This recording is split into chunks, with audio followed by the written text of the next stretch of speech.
Olá, meus queridos, bom dia, graça e paz da parte do nosso Senhor e Salvador Jesus Cristo.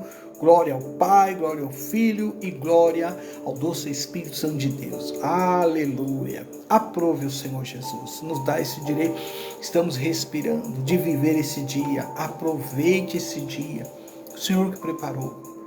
Faça a melhor escolha. Engrandeça o nosso Deus, Criador dos céus e da terra. O adore na beleza da sua santidade.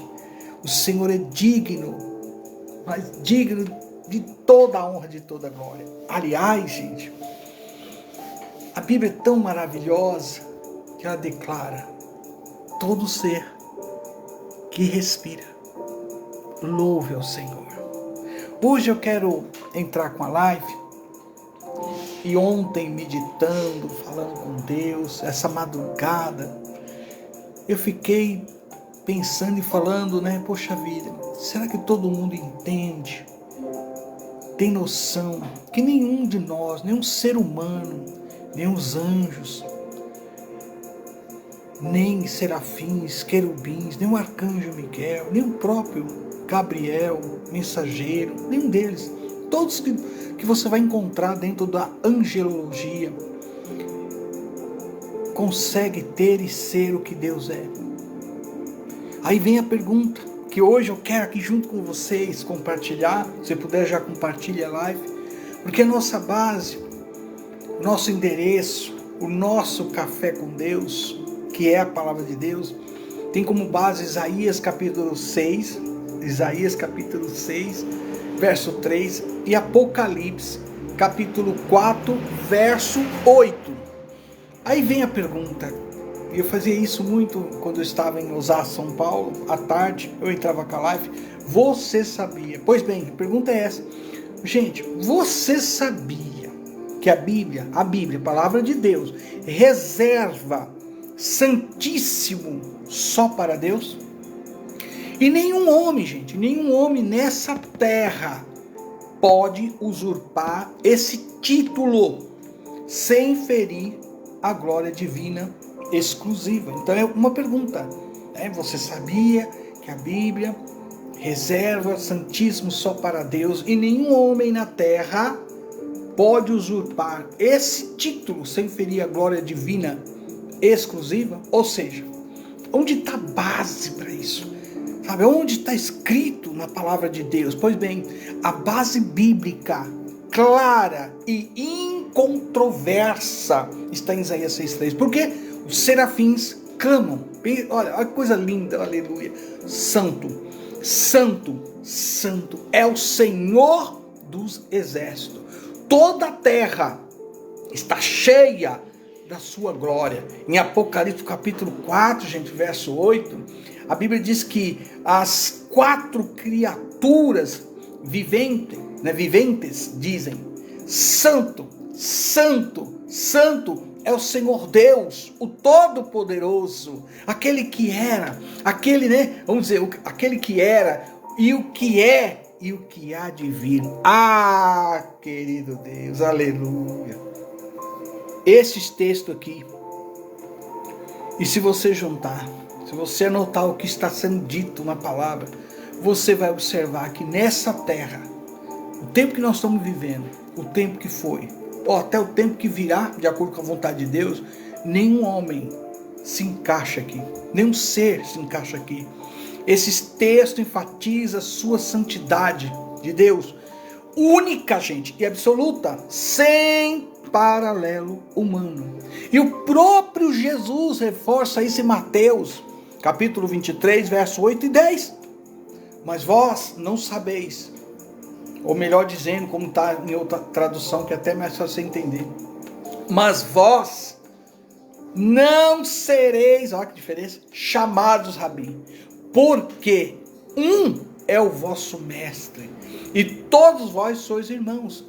E não chameis ninguém na terra, olha, vai mexer com alguma coisa aí, mas amém, está na palavra de Deus. E não chameis a ninguém na terra vosso Pai, porque um só é o Pai de vós, o qual está nos céus. Nem sereis chamados mestre, porque um só é o mestre, o nosso Senhor e Salvador Jesus Cristo.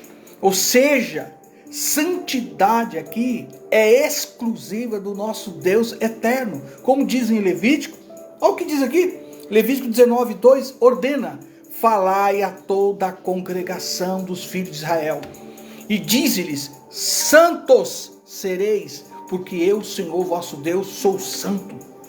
Gente, uma das coisas que eu muito gosto e amo é essa passagem também em 1 Samuel, capítulo 2, verso 2, onde Ana declara algo que toquei muito, louvamos na minha época de mocidade, e se for o caso agora, então nem se fala, aleluia.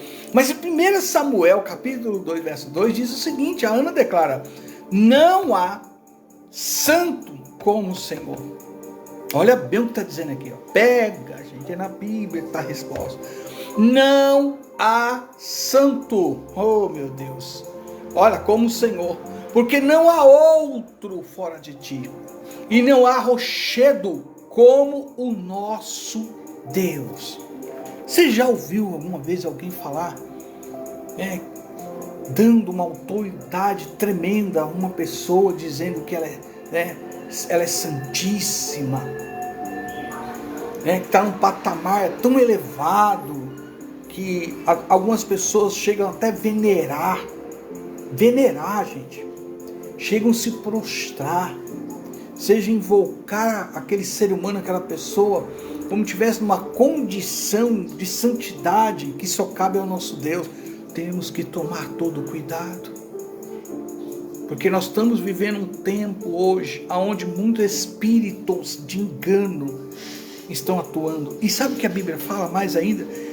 Meu colega, o nosso irmão Everaldo, Deus te abençoe. Sabe o que a Bíblia ainda diz para todos nós? Que no final dos tempos, até os escolhidos seriam enganados. Então onde você vai recorrer? Na palavra de Deus. Você imagina alguém que pregou 120 anos, alguém que anunciou que ia chover e viria um grande dilúvio, mas olha, veja bem, ele teve que acreditar na palavra do nosso Deus, não duvidar, e se empenhou numa construção de uma arca sem nunca ter caído a chuva.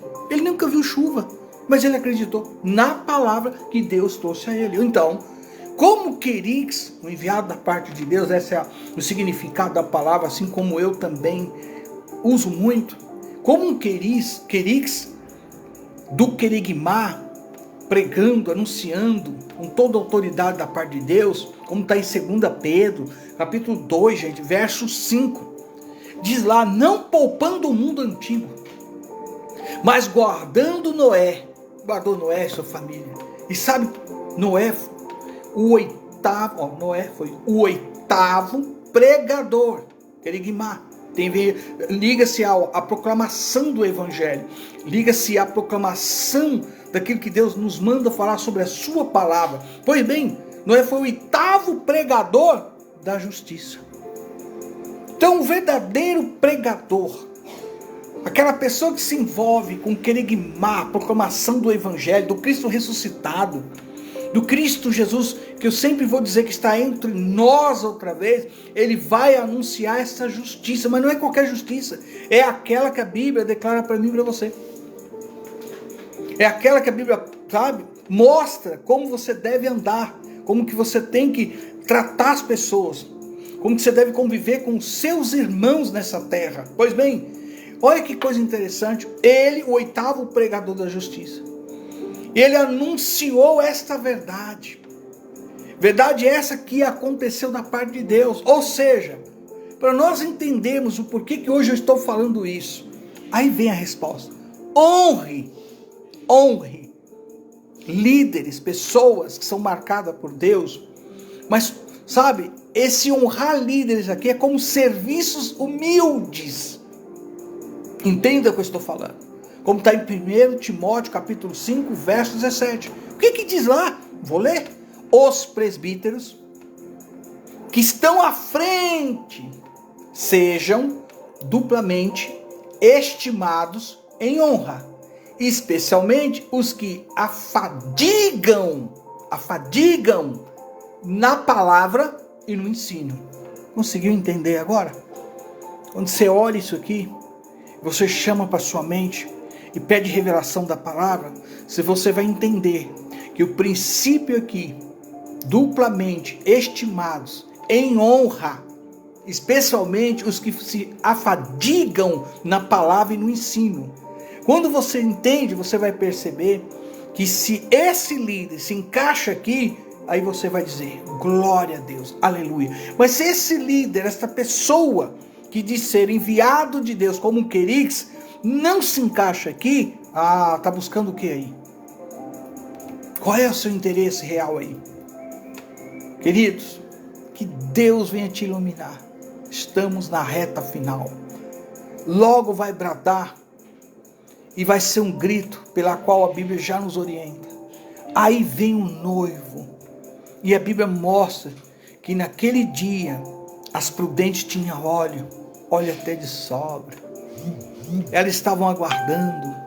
Elas não ficaram como as outras 5, numa situação que não tinha óleo, queriam pegar emprestado e não podia, que ia faltar para elas. Foram comprar, quando voltou, a porta estava fechada.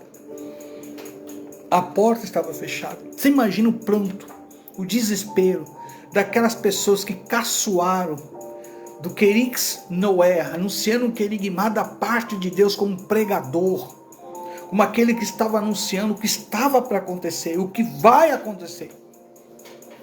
Você imagina o grito, o pavor de ver aquela grande embarcação e não podia entrar. Por que não podia entrar? Lê o texto, você vai entender quem que fechou a porta.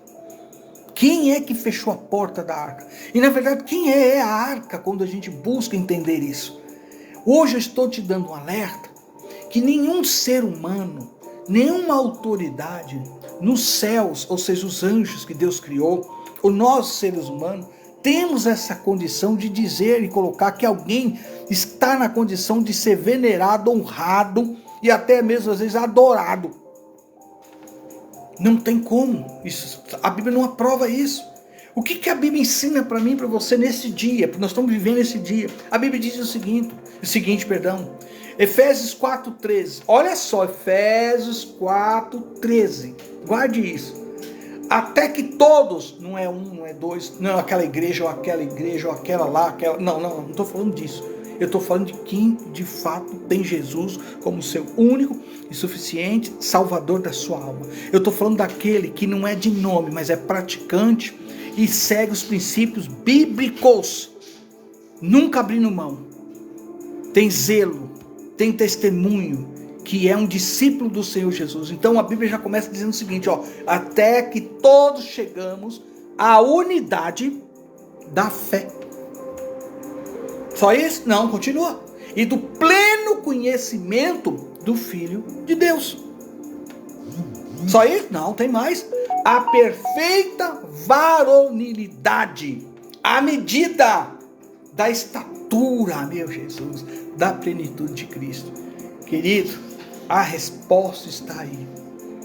Não tem como alguém dizer que está na condição de ser uma pessoa que é intocável, que há nela toda a perfeição, não há erro, não há pecado, já está numa condição de ser, meu Deus, colocado como tivesse, vamos dizer aqui, abre aspas, no céu. Não está, está na terra. E num corpo que todos nós nascemos em pecado. Por isso que tem necessidade de sempre declarar que o sangue de Jesus nos purifique de todo o pecado. A Bíblia reserva esta palavra que eu acabei de falar, santíssima, só para Deus. Não se dá a ninguém nessa terra essa condição. Quem quer e quer tomar essa posição está usurpando um título que cabe ao nosso Deus, porque Ele é santo, santo, santo. E se isso acontece, está ferindo uma glória divina que é exclusiva só do nosso Deus. Por isso eu declaro, Tu és santo, Jesus. Tu és digno de toda a honra, de toda a glória. Tu és aquele que veio e nasceu nessa terra. O Senhor é aquele que a Bíblia declara que no princípio era o verbo, e o verbo se fez carne. Então, quando eu falo isso, eu sei que aqueles que tentam enganar, e a gente sabe quem é que tenta nos enganar, tenta tirar de nós essa realidade. Quando você tem esse entendimento, não tem nenhum demônio que tem resistência, porque a Bíblia mostra que a promessa do proto-evangelho, lá em Gênesis capítulo 3, verso 15, aconteceu, que nasceria da semente da mulher, que pisaria e pisou na cabeça de Satanás. Por sua vez, a Bíblia diz que feriria o seu calcanhar, falando da morte de cruz. Ele tomou o seu, o meu, o nosso lugar. Sim, Jesus é santo, santo, santo. A Ele nesse dia, toda a honra e toda a glória. Amém? Se você entendeu ou não, pode deixar a pergunta aí. Nós vamos responder. Nós vamos aprender junto na palavra de Deus. Mas se você entendeu, diga amém e compartilhe. E vamos juntos ser semeadores da palavra de Deus. Quem vos fala? Seu amigo de sempre, apóstolo Reginaldo, aqui da Fazenda Rio Grande, Curitiba, Paraná. Estamos aqui no bairro Gralha Azul, Rua Tucano 283, casa pastoral aqui. É a única nessa rua, glória a Deus, aleluia. Todos os domingos às 19 horas, nós celebramos, louvamos esse Deus que é santo, santo, santo. Quer cooperar? Quer nos ajudar? Querido, fique à vontade. Sua oferta, olha só, vai nos levar de casa em casa. Conto com as suas orações, conto com as suas intercessões e com aquilo que o Espírito Santo colocar no seu coração. Amém? Se Deus é por nós, meu Jesus, quem será contra nós? E agindo Deus, que o impedirá? Ninguém. Glória a Deus. Fique com Deus, queridos. Olha só, se Deus nos permitir, amanhã temos um tema que vai abalar muitas situações. É um tema que eu sei que vai falar de tudo aquilo que você precisa aprender e